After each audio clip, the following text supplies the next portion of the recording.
one man tossed eternally into the wilderness, he will have to battle and beat some of RuneScape's toughest monsters in order to supply and upgrade his weaponry and armor.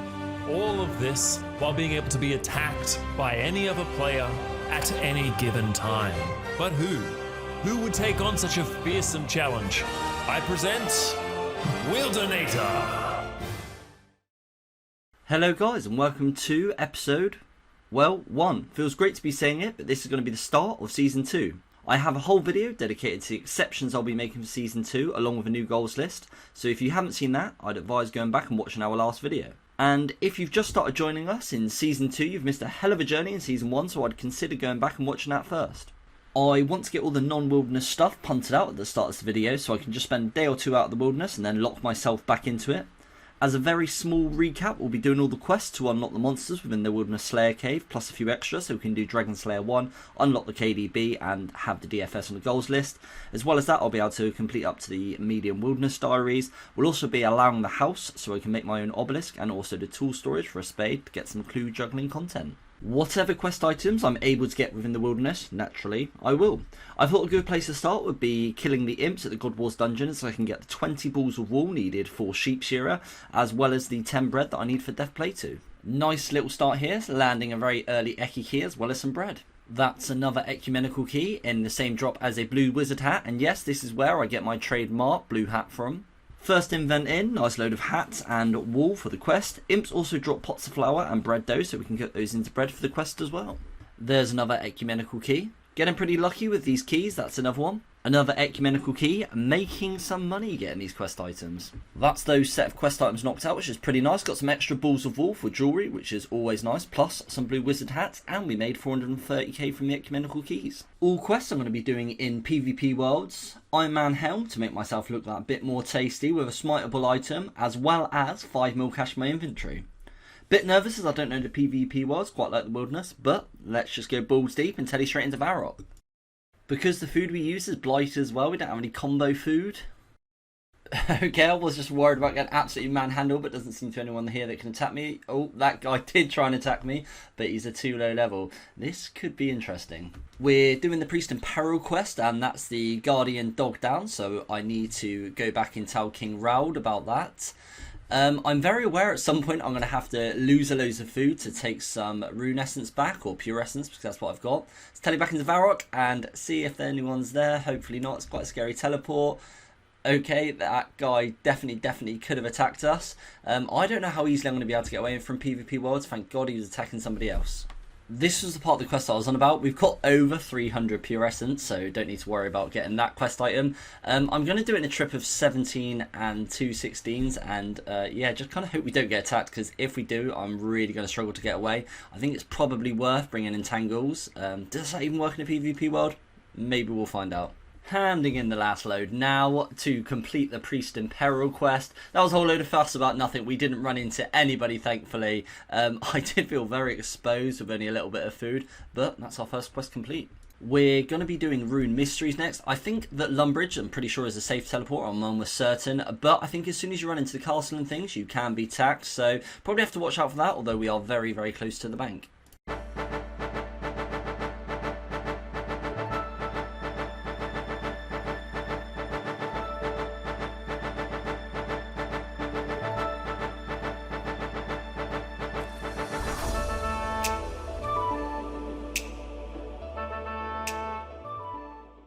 And that's going to be Rune Mysteries complete. Just finishing up Enter the Abyss mini quest. That is a diary requirement. Something else the Abyss mini quest unlocked was the major shop, so I can now actually buy blood runes if I wanted to. I do get a lot from Revs, but if we ever need to, we now have access to be able to buy them from a shop.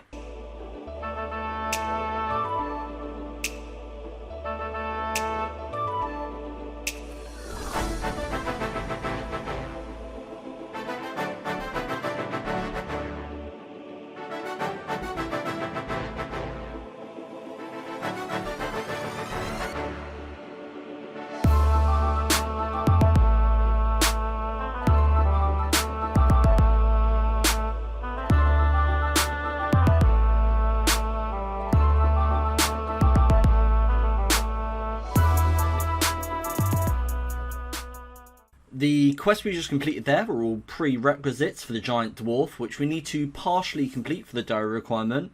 Whilst we need to be in Caldegrim anyway, we might as well pick up the marble block that we need to make the POH obelisk.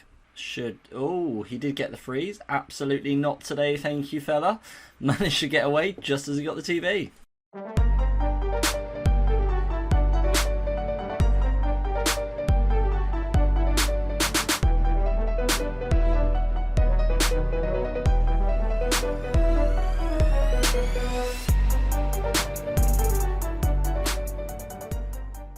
That's the dig site quest complete, and there's quite a lot of times where I didn't have much food in the inventory, so it's nice to be able to knock that one out. Not expect to see anyone here, and as always, we'll drop all of the quest items that we didn't already own.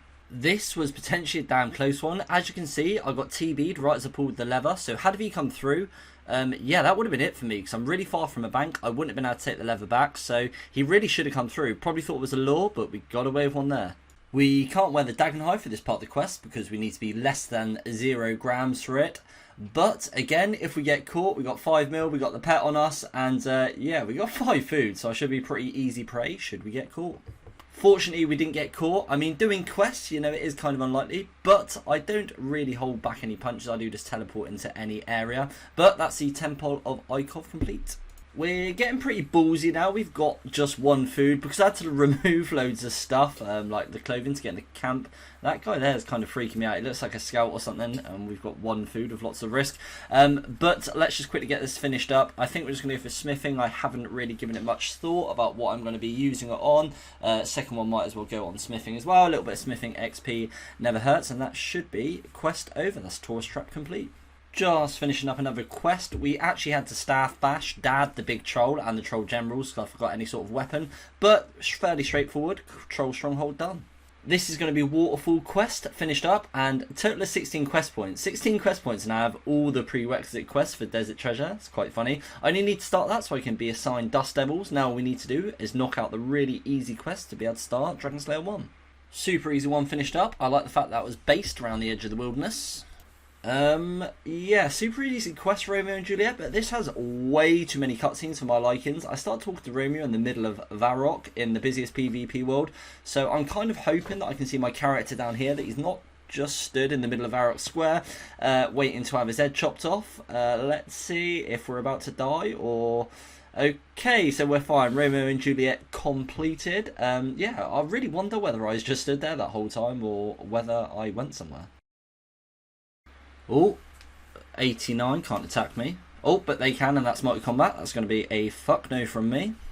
Bish, bash, bosh.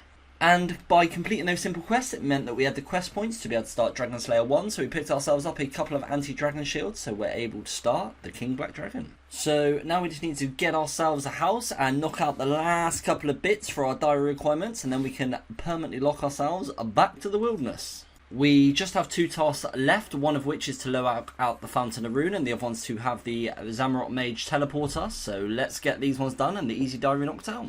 Just to add a little bit of pizzazz, we decided to alch up one of our emblems for a cheeky 200k. I actually forgot to press record when we went into the Zamorak Mage, so we missed the final task, but never mind, that is the easy Wilderness Diary done, and we got the Wilderness Sword 1. Now let's knock out this Medium Diary, which is the final one we're going to be able to do with our current restrictions. So we need to charge an Earth Orb, Smith Golden Helmet, which is why we need between the Rock Quest, and open the Muddy Chest, which I have plenty of keys for. Making ourselves the Golden Helmet. Now onto the Muddy Chest. We have hundreds of these keys, well, just over 100 from the Crazy Archaeologist. Why is it not opening? Oh, need to use the key on it.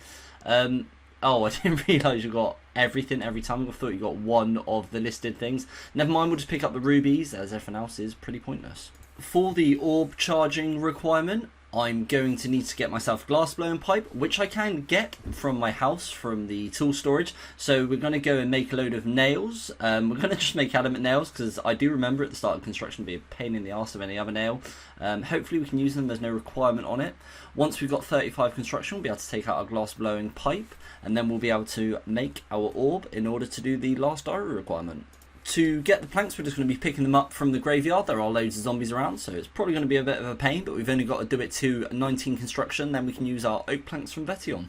That really wasn't too bad picking up those planks, considering how long some grinds take on this account. Construction is really quickly. There it is, 19, so now we can use our oak planks. You don't need nails of oak planks, and we've got 2,100. Vetion drops oak planks, and he drops them 300 at a time, so what's that, like 7 drops? That's, yeah, it's quite a lot of construction XP that I'm going to be able to get from that. With those oak planks, we already had banked. We got 35 really quickly, and that's going to be tool storage 3 complete, which means we can get our glass blown pipe. I was just building there, so where's my tool storage? Bit weird that it just went to the other side of the room.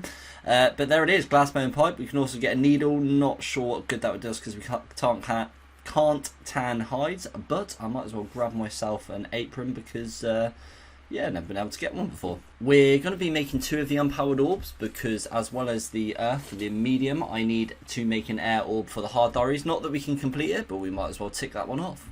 There we go, and that's the final thing we needed to do to finish off the medium diary, was make the earth orb. We might as well go and run up and make the air orb because it is one of the hard diary requirements. Before we completely lock ourselves back to the wilderness, what we're going to be doing is just knocking out everything that we are able to do outside of the wilderness for the hard and elite. And yeah, and who knows, one day we may make a season 3 in the exception to be able to complete the elite diaries. Medium diary all done. I'd like to claim my reward. We get ourselves an antique lamp. I think probably go crafting because they're kind of hard to get the supplies. So it's going to be 7.5 crafting XP, and also completed the medium wilderness diaries, which will be the final one we're able to do. Last few diary requirements we can do. We can't do the 67 hunter one. That's just too much of out of wilderness content. But we're going to knock out the rest of them, and then we'll be back to the wilderness. Shortcut between Trollheim and the wilderness done. I need to make an oily rod to catch the lava eel. Anything I've gotten or made outside the wilderness will be dropped as soon as the task is complete. Lava eel caught. And finally I need to slay a lava dragon and bury his bones on Lava Dragon Isle. Honestly, I'm shocked that I haven't already completed this one, but I think I just saved all the lava dragon bones for the wilderness altar. And the final 2 tasks I'm able to complete of any of the other diaries that I have the levels for is to make an adamant scimitar. You need 75 smithing. I have exactly 75, so we can do that. And to burn a magic log. So inside the resource center. So let's get this adamant scimitar made, and that should be a hard. And then I think this one's an elite. So 75 I'm 25 I'm making. Why the hell did I think I could do that? I think I was thinking of my wood cutting or something. Oh, what a plonker. But that is everything that we are now able to do in terms of diaries. Now we've fully set up our account for this season, back to some familiar Revenant content. We're really close to 10k post above refs track, so I really want to finish that up so we can compare with the 10k pre-buff. Whilst I was in the Rev Caves, there was this team of 3 guys. They sort of flame me and call me a bit of a bait, so we exchanged a few words, but this was the final tussle we had. Let's see who comes out on top.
I always try and bring my A game when escaping PKs, but often I'm not worried about the outcome either way, but my god, that clutch escape felt good.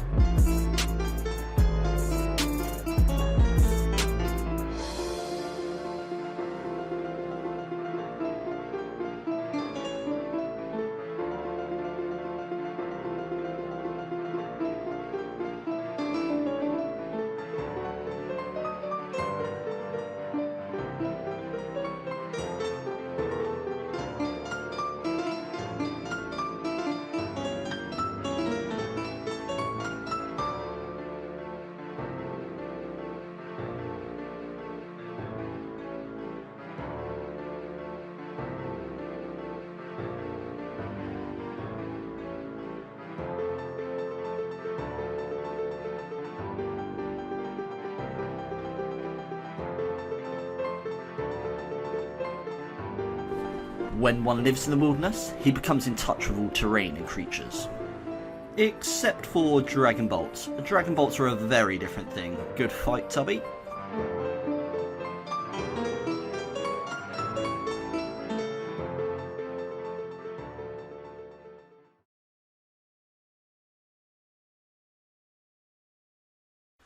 Holy shit, a crossbow! Oh my god, look at that on the ground. That is such a beautiful drop to see. Oh man, we were actually dry on killing orcs, rev weapons. We haven't had a single one, so my god, is that a good drop to see. We're also planning on doing some Scold revs soon, so if we were to get smited, we'd have no crossbow, but with a backup one, oh man, that just makes me feel so much better. Obviously, we would have preferred the chain mace, but, you know, I am not complaining on that. Another crossbow, brilliant. Okay, 16 million emblem. The drops really are coming in now. We had ourselves a crossbow yesterday, and yeah, we got 16 million relic today. So yeah, happy days. Couple of days at the revs. We are now at over 35k Revenant kills. About 23,000 of them have been unskulled orcs. So it took that many for us to see our first weapon, as we got the claws and the 16 mil emblem in like the last 500 kills of that 10k. On screen you'll see pre and post buff 10k orc kills. Without the Craw's GP, the GP value wouldn't actually be that different, but with the increased spawn rate and timers, it makes for much more kills per hour on the post 10k. So with those increased spawn rates and the now added Revenant demi-boss, it just makes for a much more fun area for both PKers and PVMers alike. Wanted to get a few more construction levels and get up to those planks that we got from Revenants on the Mahogany, and that is level 40. We've actually got a pretty nice level coming up here, and that is going to be a 46 construction. Is that nice? No, but what it brings us is nice, which is 1500 total. So yeah, we can now access LMS. I mean, actually, we ended up getting the quest point requirement anyway, sort of bitching and moaning we did to get the 1500 total added. We didn't really need to, but anyway, it's nice to have it. I think it's probably quite self-explanatory how I'm training construction, but if anyone is curious, I'm just going to be making furniture with various different plugs. It's oak at the moment, then we'll go on to mahogany from Revenant. But how I get directly back to the wilderness is I use my ring of dueling to teleport to the Ferox Enclave. I'll grab out the planks from the Ferox Enclave and then teleport directly back to the house. Rinse and repeat. Grabbing ourselves level 55 construction. I actually thought that that was a level that I needed for the spade from the tool storage, but it turns out we already had the spade, but it does now mean that we can fully upgrade our tool storage. Right then, here we are. Just need to upgrade to the tool storage 4, so we're able to do that and use our final 2 planks on the tool storage 5. Very, very nice. That now does actually mean that we have access to all of the gardening equipment, buckets, spade, tinder boxes. We've also got the molds as well, which is really nice because yeah, it was an exception we made early on in the account, but it now means that we can drop those filthy mainland molds and we can grab our molds from our house. And that's going to be level 60. It's actually about 250k XP an hour, which for wilderness rates is, yeah, unheard of. So this is going really, really fast. I know it says 190k out there, but you got to stop to make yourself a little brew. You know, you don't want those hands aching. And with this mahogany table, we're about to get ourselves 70 construction. And yeah, that flew by really quickly. But let's not forget, we had to kill a hell of a lot of rev for that. So you're probably thinking, I need to get to 80 for the obelisk. Doesn't seem too bad from 70. We just flew up there. Yeah, here's the catch. I've only got about 1k planks left, so I'm going to need another 8k. And looking at the Revenant, the 10k Revenants I've killed post-buff, I'm going to need to kill about another 30,000 Revenants for 70 to 80 construction. So there we are. I mean, I don't really mind because I'd like to get to 100k Revenants as a little side goal anyway, and Revenants are great money, and we still need the mace. But yeah, it's not quite as simple as it might seem. Now, over to the new improved goals list. Before we look through these, if you enjoyed my intro, I personally think it's epic. It was made by a guy called The Skull. There was no obligation to give him a shout out, it was a paid commission, but I generally do rate his content. He makes videos and he has fantastic animations in them. He also does tutorials on how to use Blender for RuneScape. I think they're great. So I'll leave a link to his channel in the description. Why not go check it out and subscribe if you enjoy his content. And if you've enjoyed this video of mine, please drop it a like and check your subscribe. With leagues and things, it's been really hard to hit the algorithm, but we're still putting in the time to drop the best quality content we can. So let's take a look at the goals list. It's got tons of new things on there, like the new Wilderness Slayer Cave monster drops and all of the stuff in the miscellaneous for some hopeful clue juggling content. We're going to start hitting some of the new content hard in the next video, so make sure you keep an eye out for that one. I hope you enjoyed the start of our journey into Season 2. I certainly did. If you enjoy my videos, a nice little way to support me is becoming a YouTube member. An absolutely massive thank you as always to Air, Wheezes, Mr. Pancakes, Guitar 9, GBMF, ELUW2, Anime 202mil and Mr. Ian Beatty. Until next time guys, thank you all very much for watching and goodbye.